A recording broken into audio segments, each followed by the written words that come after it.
नमस्कार, बहुत बहुत स्वागत आपका अनादि टीवी पर। मैं हूं आपके साथ पारुल। आज बात करेंगे सपा का मिशन। आपको याद होगा 1 जुलाई की ही बात है जब अखिलेश यादव के जन्म दिवस से पहले उत्तर प्रदेश में होर्डिंग लग गए थे कि भावी प्रधानमंत्री को जन्म दिवस की शुभकामनाएं। ये शुभकामनाएं समाजवादी पार्टी ने ही दी थी और इन शुभकामनाओं की आड़ में समाजवादी पार्टी या ये कहिए कि अखिलेश यादव की महत्वाकांक्षा भी होर्डिंग से झलक रही थी। यदि इस महत्वाकांक्षा को ध्यान में रखें तो देश के सर्वाधिक जनसंख्या वाले राज्य उत्तर प्रदेश में अपनी मजबूत पकड़ बना चुके अखिलेश यादव का अगला कदम दिल्ली की ओर बढ़ता हुआ प्रतीत हो रहा है। और इस कदम को और मजबूती तभी मिल सकती है जब उत्तर प्रदेश के अलावा बाकी राज्यों में भी समाजवादी पार्टी की मजबूत पकड़ हो सके। इसी तथ्य को ध्यान में रखते हुए समाजवादी पार्टी ने महाराष्ट्र, जम्मू कश्मीर, हरियाणा में विधानसभा चुनाव लड़ने का फैसला किया। कहा तो यहां तक जा रहा है कि समाजवादी पार्टी ने अपने इस फैसले से इंडिया गठबंधन को भी अवगत करा दिया है, लेकिन तीनों राज्य में गठबंधन को लेकर कोई बात नहीं बन पाई है। हरियाणा में कांग्रेस के चेहरे भूपेंद्र सिंह हुड्डा ने समाजवादी पार्टी को सीट देने से साफ मना कर दिया है। उधर जम्मू कश्मीर में नेशनल कॉन्फ्रेंस और कांग्रेस के बीच गठबंधन पहले ही हो चुका है। महाराष्ट्र में फिलहाल चुनाव की घोषणा नहीं हुई है, लेकिन समाजवादी पार्टी वहां भी 37 सीटों पर दावा ठोक रही है, जो मिल पाना संभव दिख रहा है। ऐसे में उत्तर प्रदेश से बाहर समाजवादी पार्टी इंडिया गठबंधन में शामिल होगी या अकेली जाएगी, ये बड़ा सवाल है।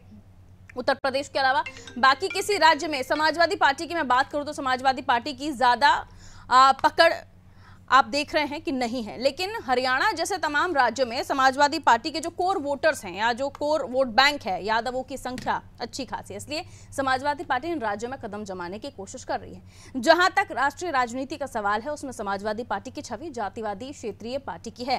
राष्ट्रीय राजनीति में कदम जमाने के लिए समाजवादी पार्टी को अपनी इस छवि से निकलना होगा और जाति जनगणना जैसे मुद्दों को उठाकर इस छवि से निकलना आसान नहीं होगा। तो फिर 3 राज्यों के विधानसभा चुनाव में समाजवादी पार्टी कितना प्रभावित कर सकती है, ये आने वाले समय के साथ पता चलेगा। लेकिन चर्चा इसलिए भी है क्योंकि इंडिया गठबंधन में समाजवादी पार्टी रहेगी या फिर अलग होकर भी जो बाकी राज्यों के चुनाव हैं उनमें शामिल होगी। इसी को लेकर हम चर्चा करने वाले हैं, लेकिन इस पर सुनिए अखिलेश यादव ने क्या कहा और बाकी राजनीतिक प्रतिक्रियाएं इस पर क्या आई हैं, आइए सुनाते हैं। ये कहाँ चुनाव लड़ना है ये पार्टी तय करेगी और भविष्य में समाजवादी पार्टी राष्ट्रीय पार्टी कैसे बने उस दिशा में समाजवादी कार्यकर्ता नेता हम लोग लगातार काम करते रहेंगे। चाहे कश्मीर का चुनाव हो, इस बार इंडिया गठबंधन ही जीतने वाला है। रही बात टिकट वितरण की, तो आला कमान डिसाइड करेंगे। टिकट वितरण का जो अभी प्रोसेस है वो ऑन हो चुका है, तो जो भी उसमें डिसीज़न होगा वो आपके माध्यम से, जो मीडिया है उसके माध्यम से जनता को पता चल जाएगा। अभी जो मुद्दा है, इस समय जिन मुद्दों पर मेनली फोकस किया जा रहा है वो मुद्दे हैं बेरोजगारी, महंगाई और महिला अपराध जिस तरह से चरम पर है, जिस तरह से जो किसानों की समस्या है, इन सारी समस्याओं को लेते हुए ही इस बार चुनाव के मैदान में है। और जनता ये अच्छी तरीके से समझती है कि कौन सी सरकार जो है जनता के हित की सरकार है, कौन सी गांव गरीब किसान की सरकार है। इसलिए इस मुद्दे पर जनता आप जो है वोट डालेगी। समाजवादी पार्टी के लगातार बढ़ते जन आधार से भारतीय जनता पार्टी घबरा गई है और इसीलिए सपा के विरोध में बयान देने का काम करती रहती है। समाजवादी पार्टी उत्तर प्रदेश में 10 विधानसभा चुनाव के उपचुनाव के साथ साथ जो कश्मीर और हरियाणा चुनाव हो रहा है वहाँ पर भी चुनाव लाने का काम करेगी। हमारा उद्देश्य है कि भारतीय जनता पार्टी को हराना है और गैर भाजपाई वोटों के बंटवारे को रोकना है। देखिए, समाजवादी पार्टी की लुटिया उत्तर प्रदेश में डूबेगी। उत्तर प्रदेश के 10 बाई इलेक्शन होने वाले हैं और समाजवादी पार्टी के नेता अखिलेश यादव मुंगेरी लाल के हसीन सपने की तरह महाराष्ट्र और हरियाणा में जीत का सपना देख रहे हैं, जो निश्चित रूप से धराशायी होगा। उत्तर प्रदेश के बाई इलेक्शन में भी समाजवादी पार्टी हारेगी। जो समाजवादी पार्टी जाति के नाम पर, धर्म के नाम पर, अलगाववाद के नाम पर और आतंकवादियों के साथ खड़ी होती है, बलात्कारियों के साथ खड़ी होती है, उसे उत्तर प्रदेश ही नहीं हरियाणा और महाराष्ट्र के अंदर भी मुंह की। तो बीजेपी का ये मानना है कि समाजवादी पार्टी सपने देख रही है, सुहाने सुंदर सपने देख रही है जो पूरे होने वाले नहीं हैं। अलग अलग राज्यों में समाजवादी पार्टी अपने पैर पसारना चाहती है और खुद अखिलेश जी को भी आपने सुना, वो कह रहे हैं कि राष्ट्रीय पार्टी बनने की ओर अब जो सपा के नेता हैं, कार्यकर्ता हैं, वो काम करेंगे। लेकिन कितना आसान होगा ये, अब बहुत ही कठिन। मिलियन मेहमान से जो हमारे साथ चर्चा में जुड़ रहे हैं, क्योंकि समझना ये भी जरूरी हो जाता है कि अगर सपा एक्टिव हुई तो बीजेपी को बाकी राज्यों में क्या नुकसान पहुंचाएगी। केसी जैन साहब भारतीय जनता पार्टी से जुड़ रहे हैं, बहुत स्वागत करते हो केसी जैन साहब। वाचस्पति द्विवेदी जी कांग्रेस से हमारे साथ जुड़े हुए हैं, स्वागत सर। अशोक कुमार तिवारी जी सपा से हमारे साथ बने हुए हैं, आपका भी वेलकम करती हूँ। रोशन जमीर साहब राजनीतिक विश्लेषक है, हमारे साथ जुड़े हुए, आपका भी स्वागत। अशोक जी, शुरुआत आपसे ही। ये कहा जा रहा है कि आप कोशिशें कर रहे हैं कि इंडिया गठबंधन के बाकी दलों के साथ जुड़कर आप दूसरे राज्यों में विधानसभा चुनाव लड़ पाएं, लेकिन चाहे महाविकास अघाड़ी दल की बात करें, चाहे हम हरियाणा की बात करें, इन तमाम राज्यों में आपको फिलहाल उतना रिस्पांस मिल नहीं रहा। हाँ, हम कोशिशें कर रहे हैं कि हम थोड़ी और सीढ़ियां चढ़ जाएं, लेकिन वहां पर आपको इंडिया गठबंधन के बाकी दल साथ नहीं दे रहे, तो क्या अकेले चलेंगे? जी देखिए अरुण जी, महाराष्ट्र में हम पहले से हैं और महाराष्ट्र में हमारी अच्छी स्थिति है, वहाँ हम चुनाव लड़ेंगे जी। अभी हरियाणा में भी हमारी स्थिति अच्छी बन रही है और हम वहाँ भी चुनाव लड़ेंगे। और जम्मू कश्मीर में भी हमने अपना संगठन तैयार किया है, जम्मू कश्मीर में भी हम चुनाव लड़ने जा रहे हैं। ये सच्चाई है। अगर कोई दल के साथ जनता जुड़ती है, खासतौर से पीडीए हमारे साथ जुड़ा है, ये सभी जानते हैं, ये सारे हमारे संगठन में भी लोग जानते हैं, इंडिया गठबंधन में भी लोग जानते हैं। ऐसे ही हमारी 37 सीटें यूपी में नहीं आई हैं। हमारे राष्ट्रीय अध्यक्ष माननीय अखिलेश यादव जी का चेहरा, उनका चेहरा जो है आज पूरे देश में लोगों ने माना है, समझा है, और उनमें जो है जो समझ है, उनकी जो नेतृत्व की क्षमता है, उसमें पूरा देश उनकी तरफ आशा भरी निगाह देख रहा है, खासतौर से पीडीए। तो सवाल इस बात का है, जब हमारी मांग बढ़ रही है, अन्य प्रदेशों में भी हमारी मांग बढ़ रही है, तो हम उस तरह से कदम बढ़ा रहे हैं। और ये निश्चित है कि राष्ट्रीय स्तर पर आज डिमांड में है, आज नेतृत्व की क्षमता जो है हमारे राष्ट्रीय अध्यक्ष में जिस तरह से देखी गई है, जिस तरह से उत्तर प्रदेश जो कि इस भारत के दिल की धड़कन है, उत्तर प्रदेश ही निर्धारित करता है कि प्रधानमंत्री कौन बनेगा और केंद्र में किसकी सरकार होगी। सवाल इस बात का है, यूपी बहुत बड़ा राज्य है, छोटा राज्य यूपी नहीं है, और यूपी से हम आते हैं, यूपी की दिलों की धड़कन है माननीय अखिलेश जी। आज राष्ट्र भी उनकी तरफ आशा भरी निगाह देख रहा है, राष्ट्र में अन्य राज्य भी उनकी तरफ आशा भरी निगाह देख रहे हैं। खासतौर से महाराष्ट्र, हरियाणा और जम्मू कश्मीर में हम चुनाव लड़ने जा रहे हैं और जनता की बेहद मांग पर लड़ने जा रहे हैं, जनता की मांग पर लड़ने जा रहे हैं। जी, आपने कहा कि बाकी जगहों पर डिमांड है, यहाँ उल्टा दिख रहा है कि डिमांड अखिलेश जी की नहीं, अखिलेश जी डिमांड कर रहे हैं कि हमारे साथ जुड़कर लड़िए, क्योंकि यहाँ भूपेंद्र हुड्डा ने साफ मना कर दिया आपको हरियाणा में, वहाँ जम्मू कश्मीर से भी कुछ बहुत ज्यादा रिस्पांस मिल नहीं रहा। महाविकास अघाड़ी दल अपनी मीटिंग कर रहे हैं, वो भी उन सीटों पर जहां पर आपके वोटर्स भी कहीं ना कहीं फर्क रखते हैं। लेकिन अब जब आप लोग कोशिशें कर रहे हैं, तो क्या माना जाए इंडिया गठबंधन में अपने आप को राष्ट्रीय पार्टी साबित करना आपके लिए मजबूरी हो गया है, क्योंकि खुद को प्रधानमंत्री के पद पर देखते हैं अखिलेश यादव, सही है अशोक जी? सच्चाई ये है, राष्ट्रीय अध्यक्ष जो नेतृत्व की क्षमता है, वो पूरा देश उनकी तरफ आशा भरी निगाह देख रहा है। इसमें सामान्य बातें नहीं है, और वो लड़ाई में है, पूरे देश में जो है पीडीए जाग गया है, पीडीए हमारा सो नहीं रहा है। जनता की आशा और अखिलेश जी और समाजवादी पार्टी की महत्वाकांक्षा जी, जो बढ़ते कदम आपके हैं, लेकिन राह में कांटे बहुत हैं, आसान नहीं होगा रास्ता। लौट रही हूँ सर आपके पास, ठीक है। द्विवेदी साहब सुन पा रहे हैं सर? जी द्विवेदी साहब, सपा अन्य राज्यों में आपके साथ लड़ना चाहती है, लेकिन कई राज्यों से कांग्रेस की तरफ से भी रिस्पांस नहीं मिल रहा है। जो रिस्पांस लग रहा है सपा को कि हमने कांग्रेस को दिया उत्तर प्रदेश में, वो उनके साथ अन्य राज्यों में भी मिले, बात बनेगी क्या? जी, एक शेर के साथ मैं शुरुआत करना चाहता हूँ। न होता मैं तो क्या होता, न था मैं तो खुदा था, कुछ न होता तो खुदा होता। तो उसी प्रकार की लोगों की अपनी मंशाएं हैं, अपनी नहीं, कांग्रेस को खुदा बता रहे हैं सपा को। अब लोग अपने को जो भी समझे, आपका शेर थोड़ा सा समझ सकते हैं, ठीक है। हाँ, वो इसीलिए कहा गया है, होते आप तो सपा का क्या होता है ना, ठीक है। ये बात भी आप रख सकते हैं, और वो ना होते तो ना क्या होता। लेकिन सवाल मैं शेर इसलिए फरमाया कि हर कोई अपने खुदा समझता है, हर कोई ये समझता है कि वो अगर नहीं होता तो ये होता और ये नहीं होता तो वो होता, वो हो गए तो हम ये।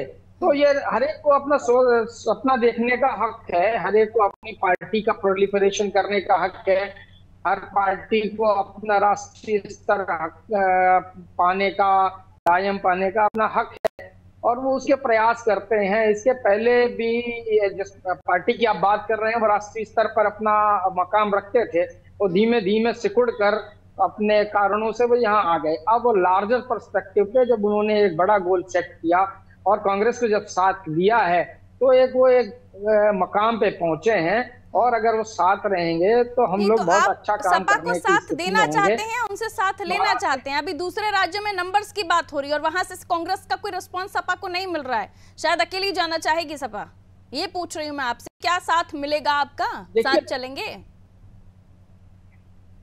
देखिए वही बात है ना, मैंने कहा ना खुदा है, वो यहाँ थे उत्तर प्रदेश में, वो खुदा थे तो हम नीचे थे। अब हम बाकी जगह हम खुदा हैं तो हम उसके हिसाब से न्याय करेंगे ना। आप मेरा मतलब समझ रहे हैं ना? बिल्कुल समझ रहे हैं सर, मेरे दर्शक भी बेहतरीन तरीके से समझ रहे होंगे। तो वही मैं समझाना भी चाह रहा हूँ। अब पूरे देश में हम राष्ट्रीय स्तर पर हैं, हम राष्ट्रीय पार्टी हैं। उस समय के साथ जो आप ना कह पा रहे हो सो हम कह देते हैं कि पूरे राष्ट्र में मुमकिन नहीं होगा कि जिस तरीके से यूपी में आपका गठबंधन हो गया वैसा बाकी राज्यों में हो पाना। तो आपने कहा कि वहां बड़े भाई यानी खुदा वो थे, बाकी राज्यों में तो कहीं ना कहीं आप कांग्रेस का वर्चस्व है। बड़े भाई हम हैं, हाँ, बड़े हम हैं। एग्जैक्टली। तो उसी हिसाब से अगर आप देख लीजिए, हाँ, पॉलिटिक्स में दायरे तय करके चलने भी चाहिए ताकि क्लियरिटी रहे। ठीक है, देखिए उन्होंने जिस तरीके का इंसाफ हमारे साथ उत्तर प्रदेश में किया उसी तरीके का इंसाफ तो उनको मिलेगा ना। जिस तरीके से यहाँ पे उन्होंने रहे उसी तरीके का हम उन्हें देंगे ना। अब महाराष्ट्र में वो कहाँ है, 2-3 सीटों पर है। हरियाणा में हालांकि 15 से 20 सीटों पर यादव अच्छा मकाम रखते हैं, लेकिन इसका मतलब ये नहीं है कि इसके अलावा हरियाणा में वो कब जीते हैं या कभी कहाँ स्थिति रही। हम उनको बराबर हिस्सा देंगे, ये नहीं कहने का हमारा आशय है। हम छोटे भाई की तरह उनका पूरा हक देंगे, हम दुलार देंगे, सब कुछ देंगे, लेकिन हक हम बड़ा भाई का ही रखेंगे। सुनने में आ रहा है कि महाराष्ट्र में तो वो काफी अच्छी खासी सीटें मांग रहे हैं और उतना मुमकिन नहीं है कि कांग्रेस उनको दे। जहां तक कि समाजवादी पार्टी 37 नंबर पर क्लेम कर रही है महाराष्ट्र में। आप खुद समझ लीजिए ना कि हमारे पास महाविकास आघाड़ी में खुद ही बहुत तशद्दुद है। हमारी महाविकास आघाड़ी में सब एक पार्टी एक दूसरे के साथ बड़ी समतुल्यता के साथ है, सबका अपने अपने पॉकेट्स हैं। वहां पर सपा के पॉकेट्स कितना है, 2-3-4 सीटों के साथ अगर आप मुंबई के शहर की बात कर ले तो वही उनका मकाम है। थोड़ा बहुत और थोड़ा बहुत जहाँ अल्पसंख्यक है वहाँ थोड़ा सा उनका मुकाम है, तो हम उन्हें देने को राजी है। जहाँ उचित है वहाँ दे सकते हैं, लेकिन महाविकास आघाड़ी तय करेगी ना। राजनीति भी बड़ी मजेदार होती हुई चली जा रही है। ठीक है, लौट रही हूँ सर। बड़ी मजेदार होती हुई चली जा रही है देश की पॉलिटिक्स कि जहां आपको जरूरत लग रही है वहां पर आप कोशिशें कर रहे हैं और जहां आपने जितना सम्मान दिया उतना रोशन साहब के पास जा रही है। जन साहब आपके पास बाद में आऊंगी। रोशन साहब मुस्कुरा रहे हैं और जो मैं सोच रही हूँ वो आप भी सोच रहे हैं। अब बताइए आपके अंदर क्या चल रहा है। पारुल जी, सबसे पहले तो अनादि टीवी के तमाम दर्शकों को और हमारे वरिष्ठ साथी बैठे हुए सबको मेरा नमन जी। देखिए, आज बड़े दिनों बाद बड़े सार्थक विषय पर आपने चर्चा रख दी जी। अखिलेश जी निश्चित तौर से 2-3 राज्यों में और चुनाव लड़ने की इच्छा जता रहे हैं। सबके अपने राजनीतिक महत्वाकांक्षाएं हैं, उसमें कोई बुराई तो नहीं है, लेकिन जिस सफलता की नींव गठबंधन के साथ ये तय हुई थी, ये तो अखिलेश जी भी जानते हैं और पूरा भारतवर्ष भी जानता है कि अगर उत्तर प्रदेश में इतनी सीटें सपा की आई हैं तो निश्चित तौर से उनका अपना भी औरा था, लेकिन कांग्रेस और तमाम जो और राजनीतिक दल थे जिन्होंने उनको सपोर्ट किया है, तो उसके चलते इतनी बड़ी सफलता वो दोहरा पाए। दोहराना क्या, पहली बार ऐसा कर पाए। अन्य प्रदेशों में देखिए, ये भारतीय जनता पार्टी के लिए बड़ी खुशखबरी की बात है जहां तक मैं समझ पाता हूं। वजह यह है कि हम लोग संभावना जता रहे थे चुनाव के दरमियान भी कि क्या चुनाव के बाद जब और चुनाव आएंगे, लोकसभा चुनाव के बाद, तो क्या ये गठबंधन उतनी मजबूती के साथ, उतनी एकता के साथ भारतीय जनता पार्टी को कहीं टक्कर दे पाएगा। और वो शंका लगभग सच साबित होने जा रही है। महत्वाकांक्षा पालना कोई बुरी बात नहीं है। राजनीति में हर आदमी अपने पार्टी को चाहता है कि राष्ट्रीय स्तर पर ले जाए, उसमें कोई बुराई नहीं है। लेकिन जहां तक प्रैक्टिकल अप्रोच की बात है तो अखिलेश जी का ये कदम अब इंडिया गठबंधन के लिए अगर ये इस पे रिजिड रहते हैं तो वैसे मुझे उम्मीद है कि दोनों व्यक्ति समझदार हैं, माननीय राहुल गांधी जी भी और माननीय अखिलेश यादव जी भी, और निश्चित तौर से ये जो है इस समस्या का समाधान निकाल लेंगे। हो सकता है कि एग्रीएबल पॉइंट पर पहुंच जाएं, ये हो सकता है, मुझे ऐसी संभावना दिखती कम है, क्योंकि जब महत्वाकांक्षाएं ज्यादा हो जाती हैं तो नैतिकता थोड़ी पीछे चली जाती है। लेकिन अगर ऐसा हो पाया तब तो इसका लाभ मिलेगा इंडिया गठबंधन को, हर जगह पर मिलेगा। निश्चित तौर से भारतीय जनता पार्टी के खिलाफ जाएगा मामला। नफा नुकसान बीजेपी को क्या देख रहे हैं आप? पीडीए का फॉर्मूला लेकर अगर सपा चलती है आगे तो क्या नुकसान बीजेपी को हो सकता है? ना, अरे आप जानबूझकर ऐसा प्रश्न कर रही है। बीजेपी तो एकदम इस समय वो घी के लड्डू बांट रही है कि अखिलेश जी कभी इस बात से पीछे ना हटे, या बस इतना ही करता रहे। भारतीय जनता पार्टी को कुछ बहुत ज्यादा करना नहीं है। अगर ये दोनों इसी मुद्दे पर, डिबेट में आप क्या अनुमान लगा रहे हैं? अखिलेश जी के लिए तारीफ करेंगे जैन साहब, या आपको लगता है कि मैं एक बात पूरी कर लूं अगर इजाजत हो तो, नहीं तो फिर जैन साहब क्या लीजिए कम शब्दों में। हाँ तो सबसे बड़ी चीज ये है कि इन 3 प्रदेशों में जहां पर वो चुनाव लड़ने की इच्छा जता रहे हैं, पीडीए जैसा कोई फार्मूला वहां पर अभी वजूद में नहीं आया है। वो एक प्रयोग था यहाँ पर उत्तर प्रदेश में, और उसके लिए बहुत सारी परिस्थितियां जिम्मेदार थी, और ये इंटैक्ट जो गठबंधन था वो जीता है। माननीय अखिलेश जी अकेले या कांग्रेस अकेले नहीं जीती है। बस इस परसेप्शन को दीजिए तो हमें तो लगता है कि अगर ये यूनाइट होकर लड़ते हैं तब तो भाजपा को चिंतित होने की आवश्यकता है, लेकिन अगर नहीं होता तो निश्चित तौर पे भाजपा के को फायदा पहुंचाएगा ये डिसीजन। ठीक है, जैन साहब सुन पा रहे हैं आप?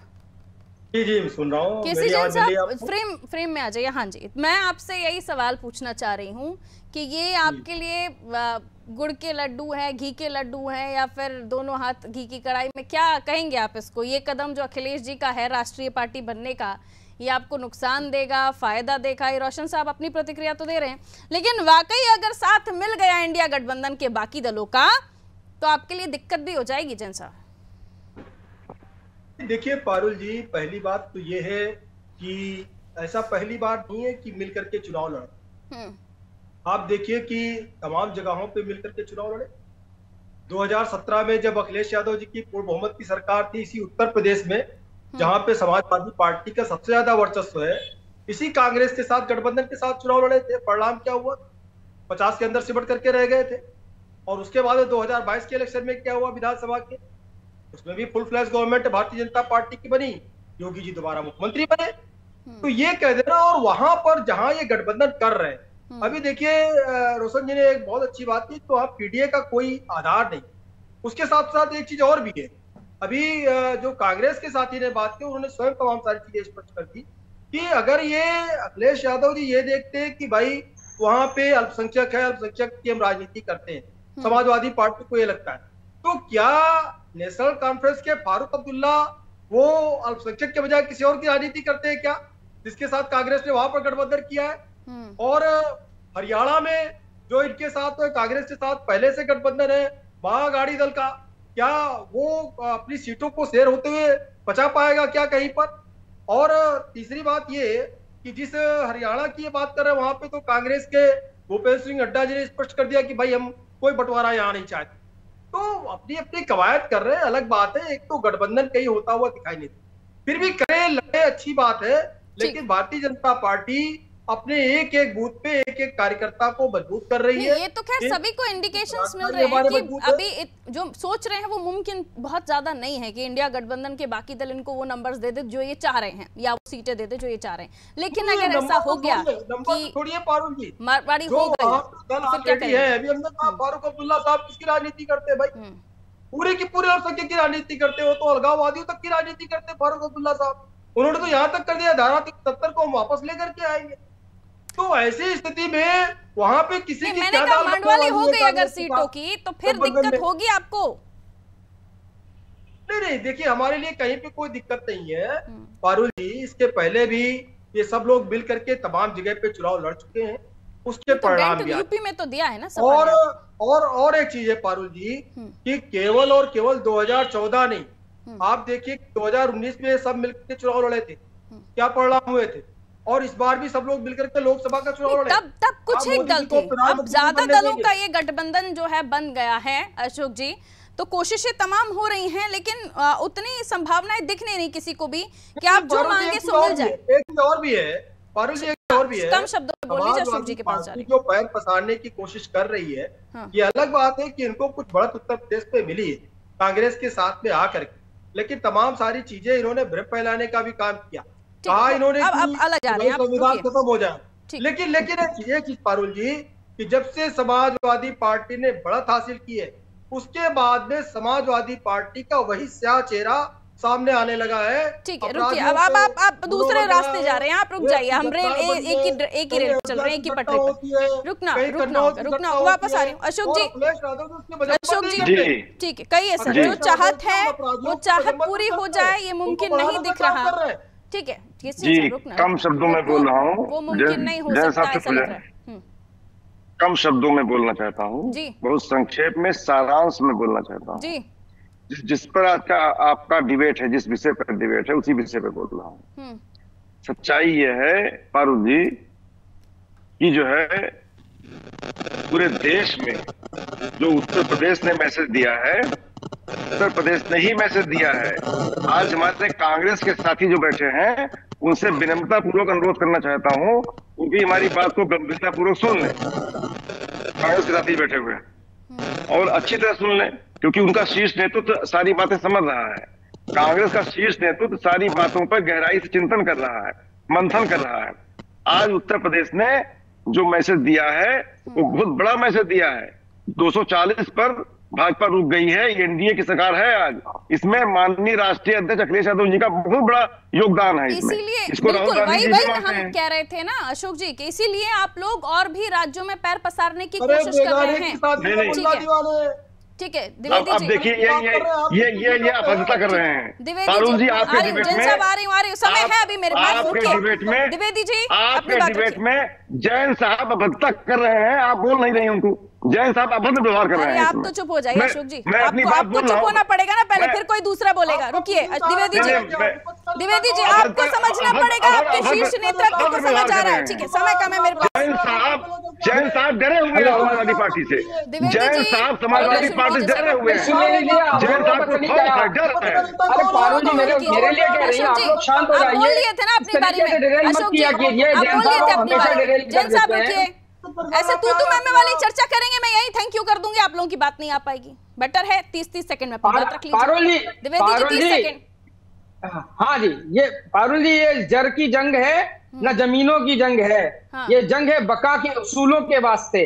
तो हम जो बात कर रहे हैं, हम जो लड़ाई लड़ना चाह रहे हैं, वो इंडिया गठबंधन के जो हमारा सोच है, विचार है, उसके तहत करना चाह रहे हैं, लेकिन समाधान रखना पड़ेगा। जैसा हमारे भाई अशोक तिवारी जी ने कहा कि उत्तर प्रदेश में उनका स्थान था, हम लोगों ने वो बड़े भाई की तरीके से यहाँ काम किए, तो महाविकास आघाड़ी ने भी महाराष्ट्र में बहुत अच्छे से काम किया है। जिसका जितना था उसको उतना मिलेगा। शॉर्ट में आपकी बात समझ गई। जैसे हरियाणा में है, हरियाणा में उनको सीट डिजर्व करते हैं, मैंने ये नहीं कहा कि नहीं होगा, हमारा शीर्ष नेतृत्व तय करेगा, लेकिन जो हक बनता होगा वही तो होगा ना। अब जैसे हमारे साहब कह रहे थे, अब उनको दुष्यंत चौटाला जी बता देंगे। ठीक, वो विधानसभा चुनाव में भी दिखा ना, बड़े भाई छोटे भाई आपने कैसे हरियाणा में इनको मिलने वाला है, कोई हरियाणा में इनको फायदा मिलने वाला नहीं है। अगर हमारा कोई बंटवारा होता भी है जी, समय कम है, फिर म्यूट करना पड़ेगा आपको। जैन साहब कही अपनी बात की। पारुल जी, उसके पहले भी मध्य प्रदेश, राजस्थान सब जगह पे मिलकर चुनाव लड़ चुके, प्रदेशिक चुनाव भी लड़ चुके हैं, देश का चुनाव भी मिलकर के लड़ चुके।